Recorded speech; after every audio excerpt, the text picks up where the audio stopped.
Ah, eh, ¿sí se oye bien? Ok.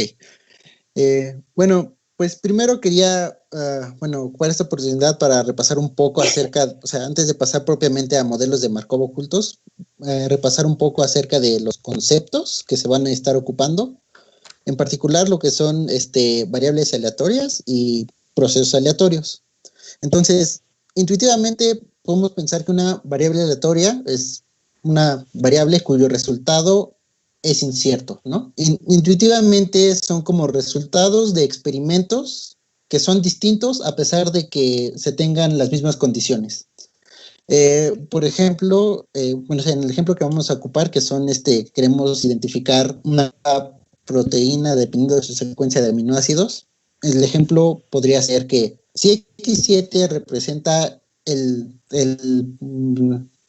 aminoácido número 37 en la secuencia, entonces si agarramos una proteína cualquiera, podría ser que primero vemos el elemento número 37 y es una S, ¿no? Que es serina, pero si agarramos otra proteína, puede que el número 37 sea una Y, que es tirosina, ¿no? Entonces, básicamente una variable aleatoria es una variable en la que los valores no están determinados al 100%, o sea, pueden cambiar, ¿no?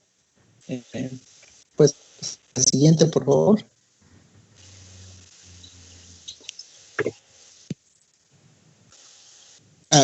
Ok, bueno, ahora ya que definimos lo que es una variable aleatoria, nos procedemos a definir lo que es un proceso aleatorio, que está definido tal cual como una colección indexada de variables aleatorias.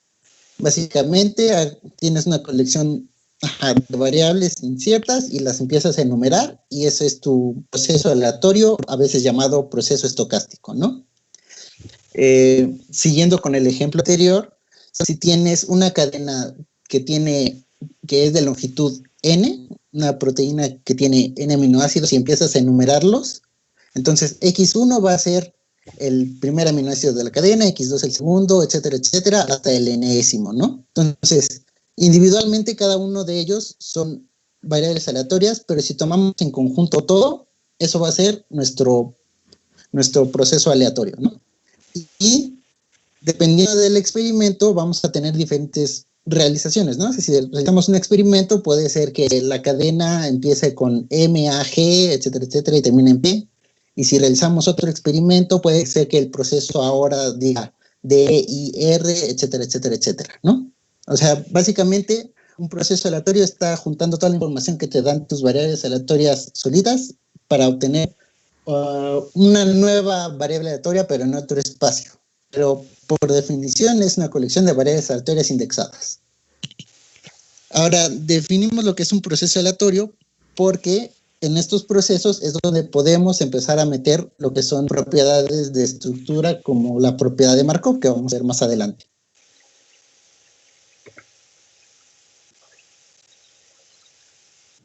Ahora, primero, pues empezamos con un poco de notación y vamos a decir que esa P gariboleada, A barrita B, significa la probabilidad de observar el evento A, dado que ya ocurrió el evento B, ¿no? O sea, la probabilidad de que vimos que va a ocurrir algo, dado que ya sabemos que algo ocurrió, ¿no?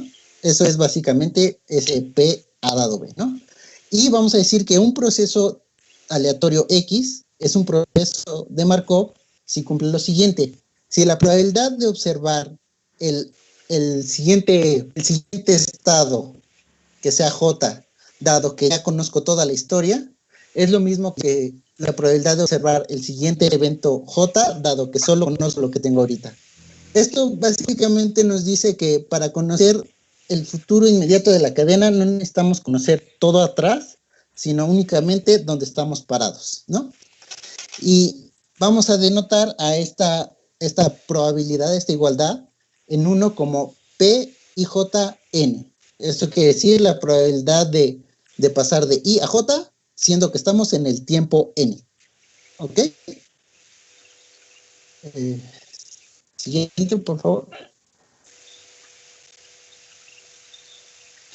Ahora, como ya les había mencionado antes, la cantidad P I J N se llama probabilidad de transición de I a J, como el nombre lo dice, y como ya había explicado, es la probabilidad de pasar de I a J en el paso N. En nuestro caso vamos a enfocarnos vamos a explicar el modelo sencillo en donde esta probabilidad de transición es la misma independientemente de en qué lugar de la secuencia estemos. Y eso quiere decir que P i J de N es igual a P i J para todo N. A los procesos de Markov con esta característica se van a llamar procesos de Markov homogéneos. Aquí quiero señalar que esto es parte de la modelación. Si decidiéramos que la probabilidad de transición cambia dependiendo si la secuencia está al principio o al final, sería un modelo distinto, pero la idea sería la misma. Esto traducido en nuestro ejemplo que teníamos era, por ejemplo, que el proceso de Markov sea homogéneo, que quiere decir que en nuestra secuencia de aminoácidos va a ser lo mismo ver una S y después una Y al principio que ver una S y después una Y que al final.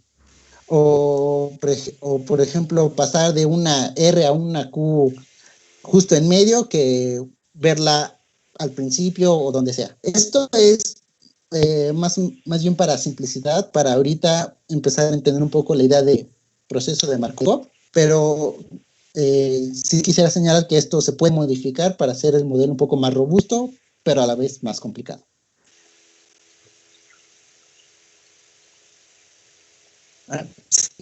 Okay, ya. Bueno, ahora recordando lo que mencionamos en sesiones pasadas, los procesos Markov están determinados por su matriz de transición, que básicamente nada más agarras todas las transiciones posibles de cualquier estado a cualquier otro estado y las juntas todas en una matriz. En este caso, por ejemplo, aquí tenemos la probabilidad de pasar de A a A, es la primera entrada, ¿no? Y después la probabilidad de pasar de A a C es la segunda entrada de la primera fila, etcétera, etcétera. Y así vas llenando toda la matriz para tener lo que es la matriz de transición, y esta cumple precisamente lo que habíamos visto en clases anteriores. Bueno, también quiero señalar aquí que estoy ocupando una notación que me es familiar. Creo que en las notas que nos enviaron, creo que el orden de la matriz de transición está transpuesto. Bueno, la matriz de transición que vimos en la clase anterior es la transpuesta de esta, pero es la misma idea. Es más bien cómo lo ordenas. Ok, siguiente, por favor. Ok, y también quiero recordar que, como ya vimos anteriormente, las cadenas de Markov pueden representarse como grafos, ¿no? Y de una manera pues muy sencilla, aquí decimos, mi proceso Markov va a pasar de xn a xn más 1 con la probabilidad de transición P. En este caso debería haber una P mayúscula encima de esta flechita porque estás ponderando la transición del estado de xn más 1, de xn a xn más 1, pero con las probabilidades de transición de la matriz anterior. Si vemos en la siguiente diapositiva, vamos a ver a qué me refiero. Por ejemplo, en los puntos suspensivos, pues venimos del estado xn-1, ¿no? Y después del xn-1 podemos llegar a cualquiera de los aminoácidos que están ahí en el estado xn. Y después, cuando vayamos a pasar de xn a xn más 1, pues vamos a pasar a cualquiera de esos aminoácidos, pero ponderados con la probabilidad de transición P y J. Aquí ya no puse los nombres de las P y J encima de cada flechita para no atiborrar la imagen, pero tengan en cuenta que cada una de estas flechas está ponderada de acuerdo a su entrada en la matriz de transición P.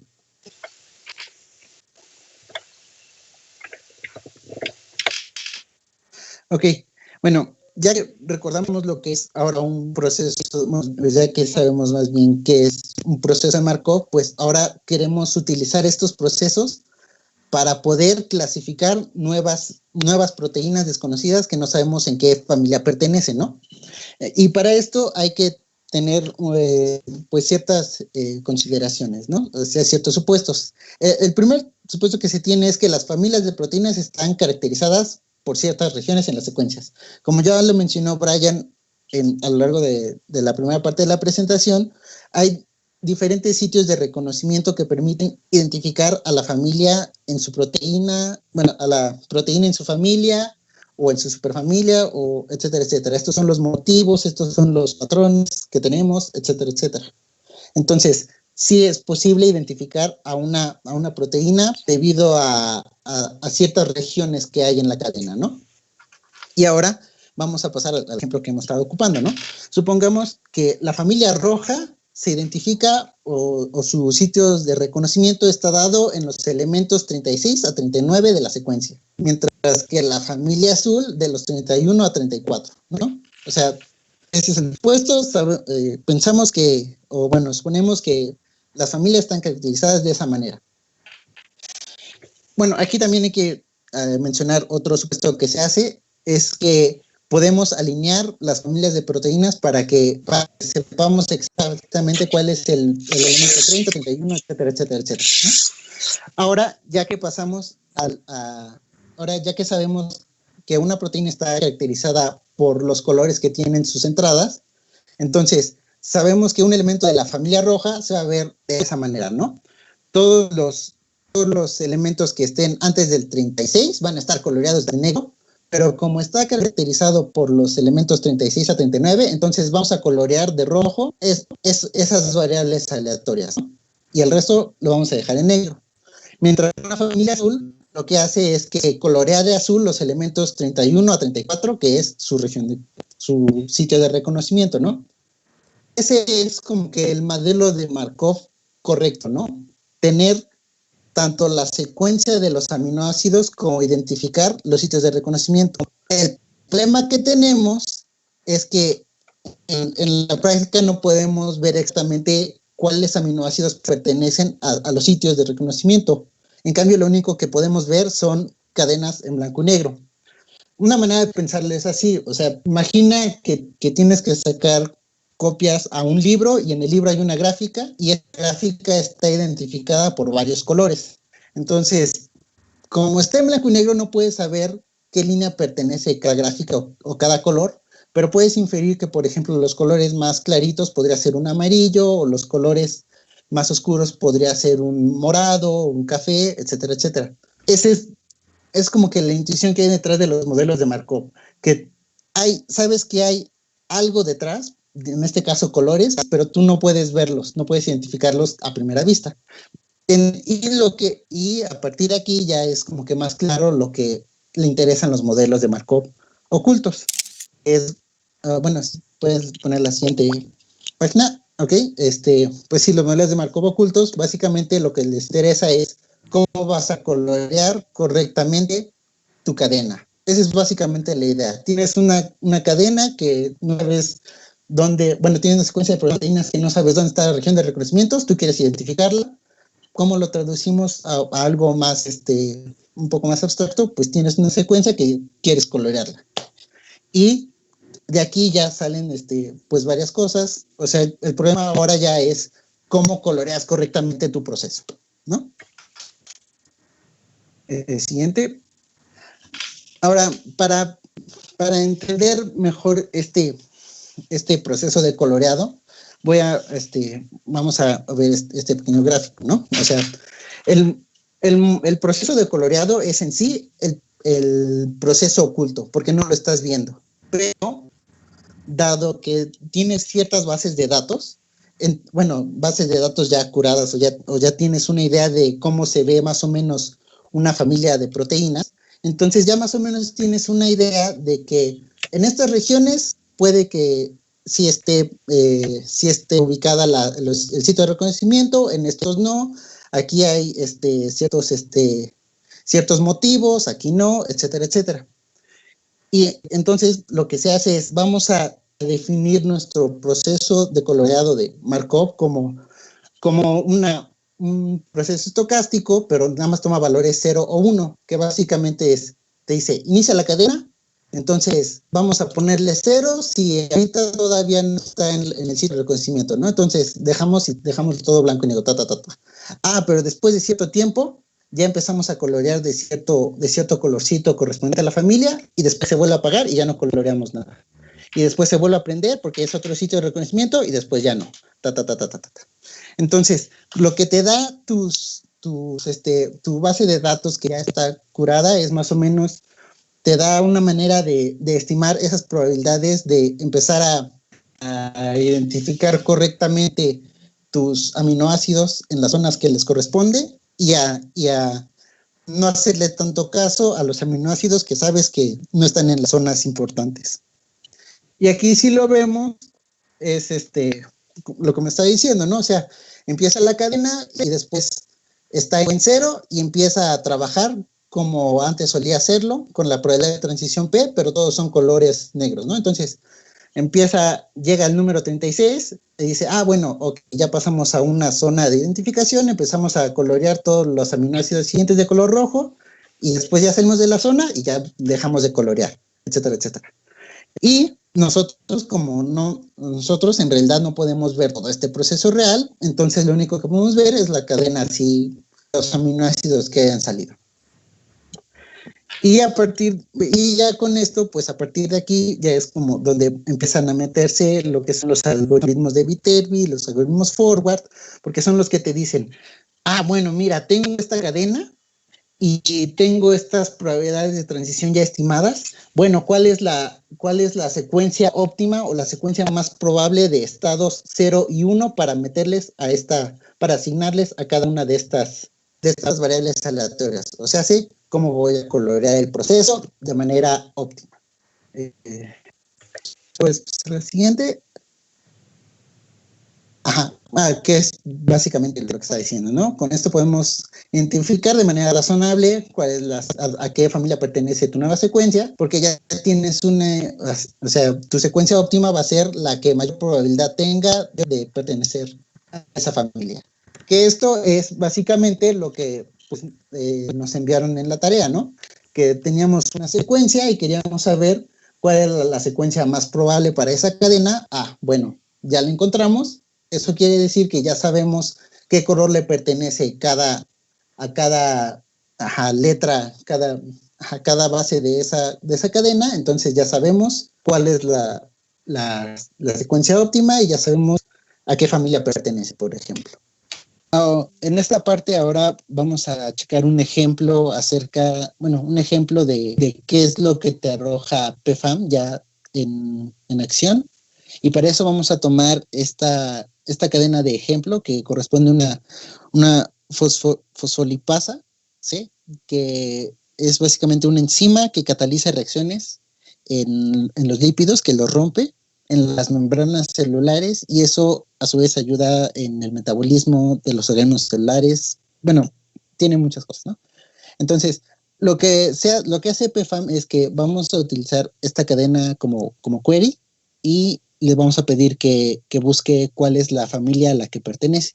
Entonces, ya una vez que corre el programa, esta es la pantalla de resultados que te arroja. Aquí en la primera parte, este diagrama lo que te está diciendo es que esta es toda tu cadena, y estos pedacitos, estos cuadritos de colores que se ven acá, es como con la analogía que estuvimos viendo a lo largo de la presentación, te dice de qué color se le asignó a estas zonas de la secuencia, dependiendo de cuál fue la secuencia óptima en esa región. En otras palabras, tenemos toda la secuencia, la partimos en pedacitos, y estos pedacitos chiquitos, los más chiquitos, los coloreó de manera que más se acercara a una cadena óptima ya catalogada en la base de datos. Por ejemplo, en esta primera parte la clasificó como PIPLCX, que como era lo que esperaba, que era una fosfolipasa C, y en estas otras partes las está clasificando como dominios SH, etcétera, etcétera, etcétera. Y aquí también se puede ver que los resultados también los divide en significativos y no significativos, ¿no? Esto se debe a que nosotros le podemos dar un umbral a partir del cual le haga caso a los resultados que tenga, y debajo de ese cierto umbral no les crea tanto, ¿no? Ahora vamos a pasar a ver lo que te da el match más significativo. Si le damos aquí en Show, que es acá, vamos a obtener esta pantalla de acá, ¿no? Y aquí te va a decir pues varias cosas, ¿no? En primera, aquí está la familia a la que pertenece, el nombre de la familia, de qué tipo es, el clan. Aquí el envolvente, bueno, es lo que te está diciendo es de tu cadena, de qué sección, de qué número a qué número te está haciendo el modelo de Markov y cómo le está alineando, ¿no? O sea, que está alineando de la X322 a la X465. Y aquí te dice que está tomando una cadena de Markov oculta de 145, ¿no? Aquí te dice el tamaño. Aquí te dice, y aquí te dice precisamente el score que sacó tu cadena. Ahora, vamos a ver paso por paso. El primer punto que dice aquí, HMM, es el consenso del modelo de Markov oculto. Es decir, esta es la secuencia óptima a la que debería pertenecer la cadena que tú le enviaste. Esta viene ya de las estimaciones que se hicieron de las bases de datos que ya tiene PFAM, que ya están catalogadas, y que te dice, si una cadena o si una proteína viene de esta familia, entonces esta es la secuencia óptima que debería de tener en este pedacito. Después, abajito dice el match, que son las coincidencias entre la secuencia que buscaste y la secuencia óptima. Aquí se puede ver que donde hay unas cruces es donde hubo un mismatch, donde no hubo coincidencias entre lo que nosotros buscamos y el óptimo. Y también se puede ver que donde no hay espacios es donde hubo una inserción ahí de algo que no debería estar. Entonces, como aquí se puede ver que ya nuestro modelo de Markov oculto está considerando lo que son inserciones, deleciones, y te dice dónde fue que hubo coincidencias y qué tantas coincidencias fueron. Abajito precisamente te dice el grado de confianza que le da a cada elemento de la cadena. Es decir, si la cadena coincidió, si las letras coincidieron en el óptimo y en el que nosotros buscamos, entonces le ponen estrellitas, que decir que sacó 10, ¿no? Que lo catalogó muy padre. Pero, por ejemplo, aquí al principio, donde hay errores, no hay coincidencias, ahí te dice, bueno, a estas letras no le puedes creer con un 8 o con un 9, no le puedes creer, ¿no? Entonces, esto lo que te está diciendo es que no solo está checando la cadena completa, sino que también está checando individualmente a qué elementos de tu cadena sí le está creyendo y en qué grado le está creyendo. Y esto también se ve con el último pedacito que dice secuencia buscada, coloreada por el grado de confianza. Esto quiere decir que entre más verde o más brillante sea el color en que está coloreado el elemento, más le puedes creer a que sí lo catalogó correctamente o que más coincidió con el óptimo de esta familia. Aquí también hay que aclarar que una de las bondades del modelo de Markov oculto es que como está considerando a todo el proceso junto, no solo ve las posiciones individuales que hay en la cadena, como podría ser, por ejemplo, cuando hay alineamientos por perfiles y que nada más se busca en los motivos en un lado o en las probabilidades de un elemento. Aquí está fijándose en toda la cadena completa.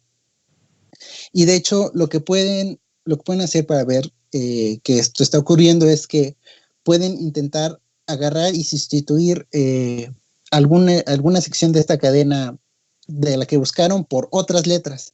En nuestro caso, cuando estaba aquí viendo cómo funcionaba PFAM, lo que hice fue poner básicamente mi nombre entre esas letras y para ver qué tanto catalogaba o qué tanto funcionaba el buscador. Y ya no se documentó aquí porque era básicamente la misma imagen, pero lo que sí hace es que si empiezas tú a jugar con las letras que están aquí en la cadena, sí va a ir variando el score que tiene, o sea, sí va a ir decrementando el score o la probabilidad de que sí sea catalogada correctamente. Sin embargo, sigue mandándola a la familia de PIPLCX porque no se está fijando únicamente en los elementos uno por uno, sino que está tomando todo el conjunto y ve que todo el conjunto en general sí se parece a la trayectoria óptima que podría tener el proceso. Y pues eso es básicamente lo que hace PFAM, te agarra una secuencia no catalogada y básicamente la va coloreando de la manera óptima con respecto a las, a las probabilidades estimadas que ya tienen las familias catalogadas. Y ya lo que sigue son referencias que ocupamos para entender este artículo.